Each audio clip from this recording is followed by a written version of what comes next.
일단은 네. 그 부분을 먼저 조금 생각해 보면 어떨까 하는데, 이제 예. 기독교에서 예, 예, 말하는 용서라는 게 예, 어떤 걸까?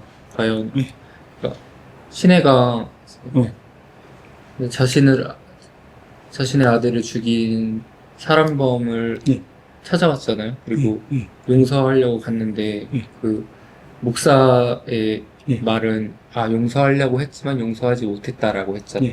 예, 예, 근데 제가 봤을 때 신혜는 어떤 행동으로서의 예, 최선을 했거든요. 예, 근데 그러니까 감정이 못 따라와 준 것뿐이죠. 근데 감정은 저는 예, 이거는 따라올 수 없을 수 있다고 생각을 해요. 당연히 우리가 그렇잖아요. 예를 들면은 내 아들을 죽인 살인자를 보면서 그 사람에게 좋은 감정을 품으면서 그 사람이 예, 진심으로 이렇게 괜찮아 이러는 게 용서라고 하면은 예, 또 좀 이상하잖아요. 그래서 예, 기독교에서 말하는 용서 도대체 무엇인가? 행동인가 아니면 예, 그런 감정인가? 예. 그, 그 부분에 대해서 좀 궁금하더라고요. 저는 어떻게 일단요, 생각하시는지. 제 개인적인 의견을 말씀을 드리면 네네. 그렇습니다. 이 영화는 사실 용서에 대한 굉장히 중요한 측면을 던지는 것 같다는 판단이 들어요. 근데 제 개인적인 생각에는 이 용서에 대한 부분에 대한 거를 무조건 논하려면 전 책임의 문제를 논하지 않고서는 저는 이건 문제를 논할 수 없다고 생각을 하거든요. 음, 자기가 가지고 있는 어떤 그 죄의식에 대한 책임을 어디까지 질 것인가.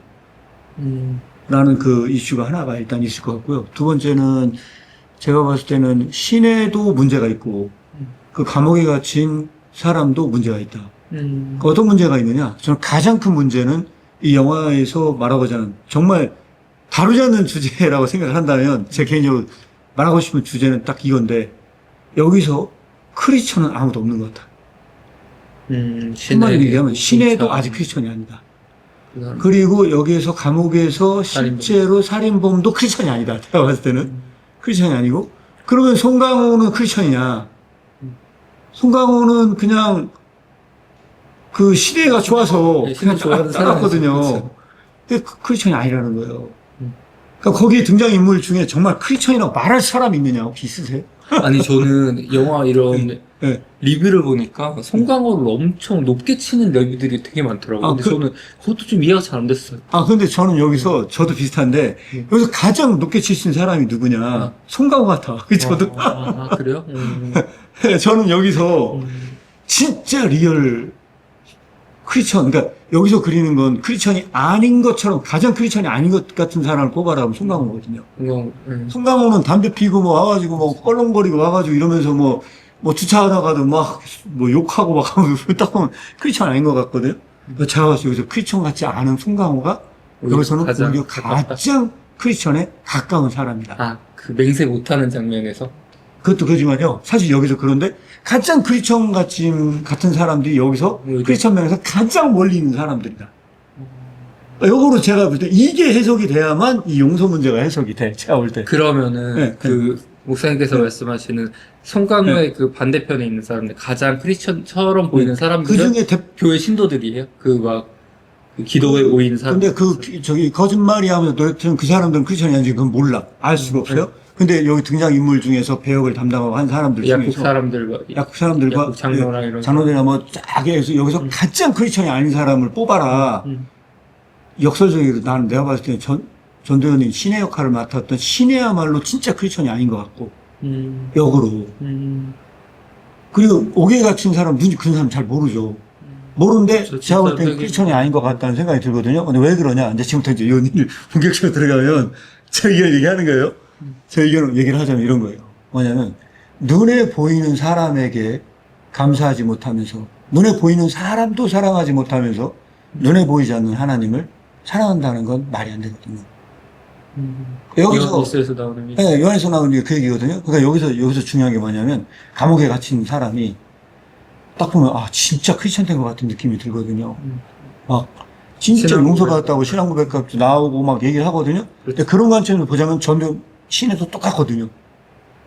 신에도 거기 네. 간증을 하잖아요. 간증하고 막 하고 막 난리 치거든요. 그러니까 그 신의 입장이나 그 살인자 입장은 똑같아. 할 건 하나도 없거든요.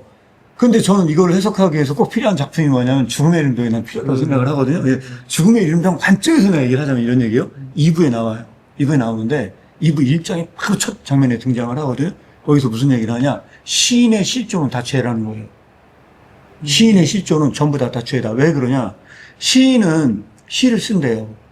자기 너무 비극적인 현실을 도망치고 싶어서 시를 써요.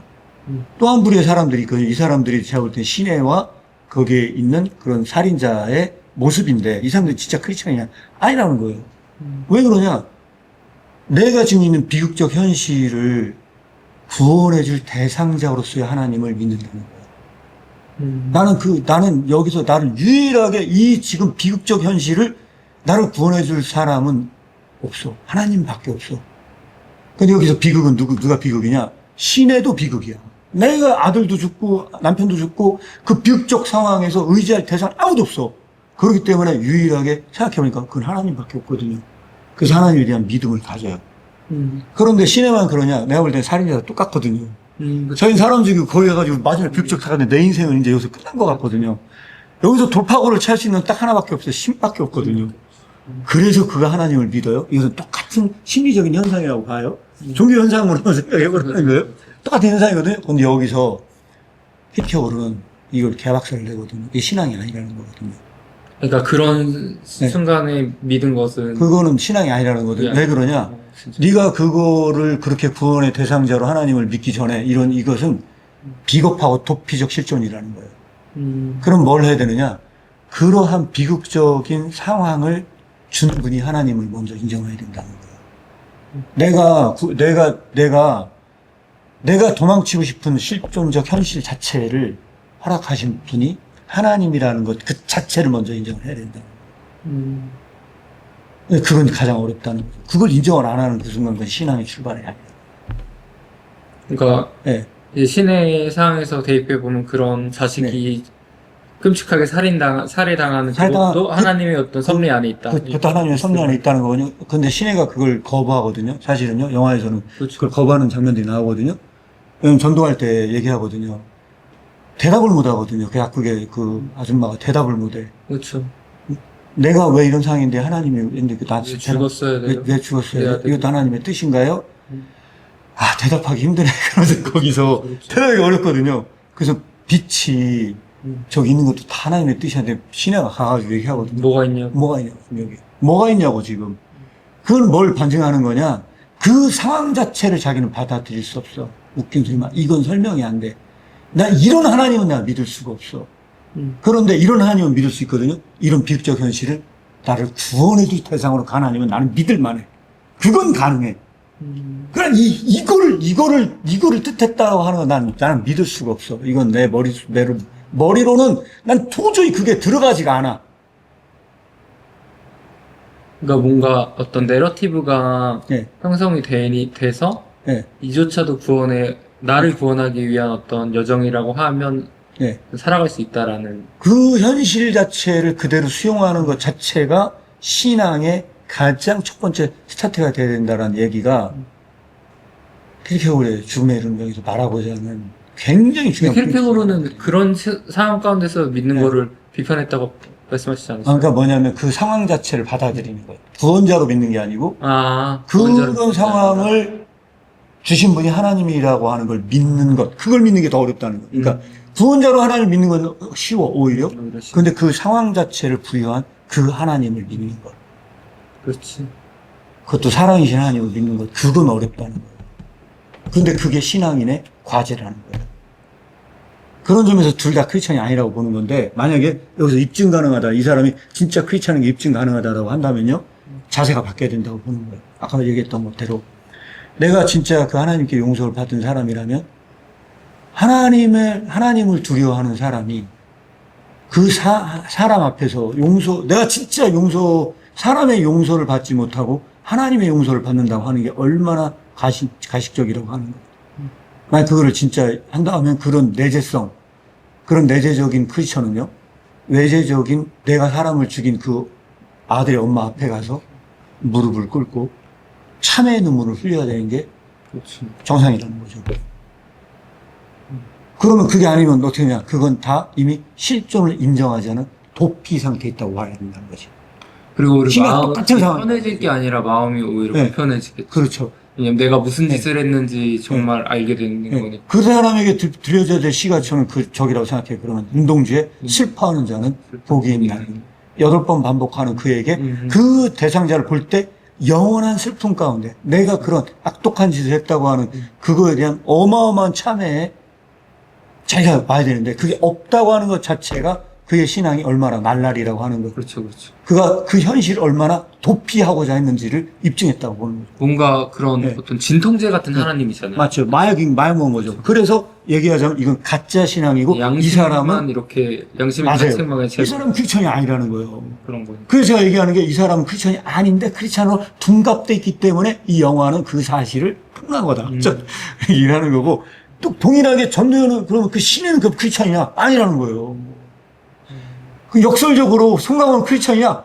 크리스천 냄새가 난다는 거죠. 얘는 중요한 거는 난 아니야라고 생각해. 얘는 나는 나 같은 난나리가 크리스천이겠어 생각을 하거든요. 그런데 그는 여기서 중요한 건 뭐냐면 마지막 장면에 너 나랑 섹스를 원해? 그렇죠.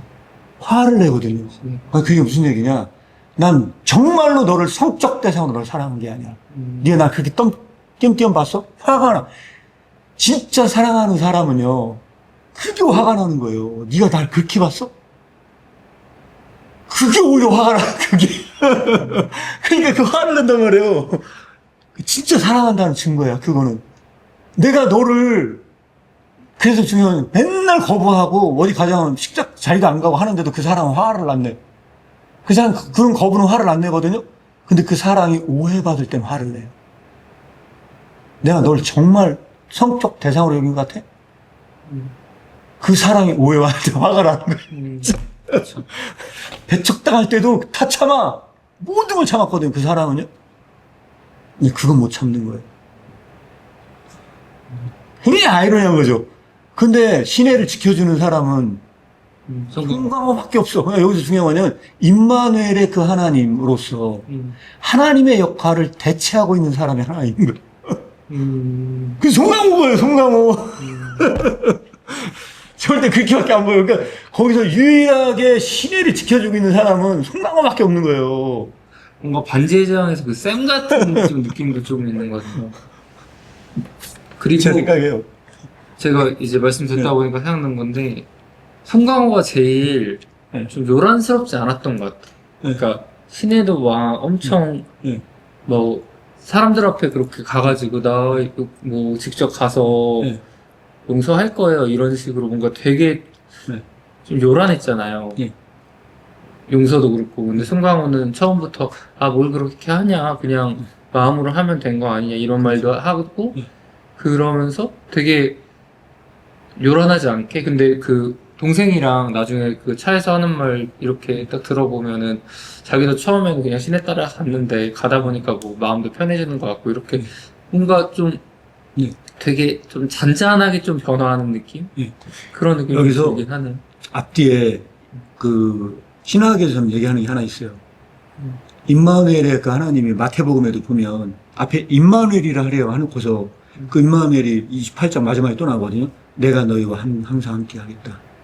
그게 인클루시브라고 그래요. 앞뒤에 진짜 하고자 하는 메타포가 들어있다는 거예요. 마태는 그 임마누엘을 말하고 싶었는데 예수 그리스도가 탄생할 때 임마누엘이었고 돌아가실 때 바로 하늘 오르실 때 내가 너희와 항상 함께 하겠다. 그게 임마누엘이거든요. 이 영화는 그 인클루시브가 있는 거예요. 그게 밀양이라는 키워드예요. 제가 볼 때 앞에 등장할 때 밀양이라는 게 뭐예요? 비밀의 빛이에요. 비밀의 빛. 이 빛은 아무한테나 드러나지는 않아요. 그건 비밀이에요. 진짜 진리의 빛은 아무한테나 나타나는 건 아니야. 그 빛은 가려져 있어요. 빛은 드러남인데 그 빛은 비밀이야. 그게 밀양이야. 그 맨 마지막에 그 동생 태웠을 때 또 이게 아유 시내가 탔을 때 물어봤던 거죠. 밀양이 어떤 곳이냐고요? 다 똑같습니다. 사람 사는 곳은 다 똑같습니다. 다르지 않습니다. 그 빛을 보는 자에게 복이 있을지라. 어,